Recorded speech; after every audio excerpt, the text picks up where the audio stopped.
కామారెడ్డి జిల్లా బాన్స్వాడ రోడ్ షోలో ఎమ్మెల్యే రాజాసింగ్ కీలక వ్యాఖ్యలు చేశారు. దేశంలో కాంగ్రెస్ అధికారంలోకి వస్తే హిందువులకు రక్షణ ఉండదని, ముస్లింలు మరింత రెచ్చిపోతారని ఆరోపించారు. గతంలో కాంగ్రెస్ హయాంలో పాకిస్తాన్ ప్రేరేపిత ఉగ్రవాదులు దేశంలో అల్లర్లు సృష్టించేవారని, మోదీ ప్రధాని అయ్యాక పాకిస్తాన్ వెన్నులో వణుకు పుట్టించారన్నారు. ప్రధాని మోదీ తీసుకొచ్చిన ట్రిపుల్ తలాక్ నిషేధ చట్టం వల్ల ముస్లిం మహిళా లోకానికి ఎంతో మేలు జరిగిందని రాజాసింగ్ గుర్తు చేశారు.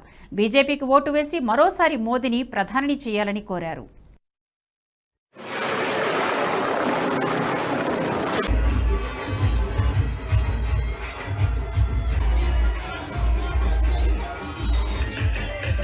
जिसने आज लोग कहते हैं, आज लोग बोलते हैं कि हम वोट जिहाद करेंगे।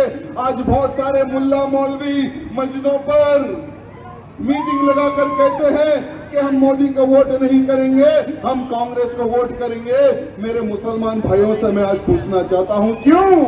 अरे ये वही मोदी है जिसने तुम्हारी बहन बेटी की इज्जत बचाई है ट्रिपल तलाक लाकर।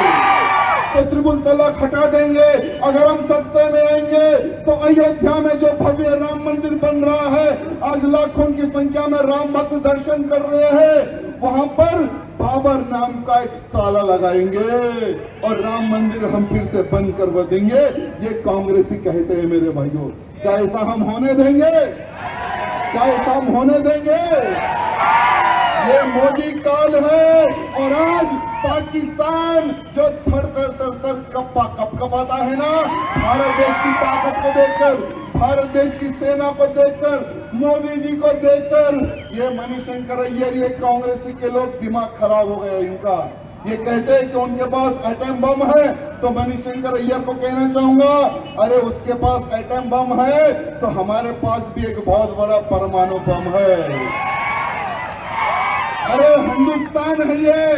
कांग्रेस के समय पर जब पाकिस्तानियों द्वारा बम धमाके होते थे भारत में, तो रिमोट कंट्रोल पर चलने वाला प्रधानमंत्री मनमोहन सिंह पत्र लिखता था पाकिस्तान को कि भाई ఈ వీడియో మీకు నచ్చినట్టయితే లైక్ చేయండి, 10 మందికి షేర్ చేయండి. అలాగే కామెంట్ల రూపంలో మీ అభిప్రాయాలను మాతో పంచుకోండి. Nationalist hub group of channels ను సబ్స్క్రైబ్ చేసుకుని తెలుగునాట జాతీయవాద జర్నలిజాన్ని ప్రోత్సహించండి. ఈ వీడియో కింద ఉన్న బెల్ ఐకాన్ పై క్లిక్ చేయడం మర్చిపోవద్దు.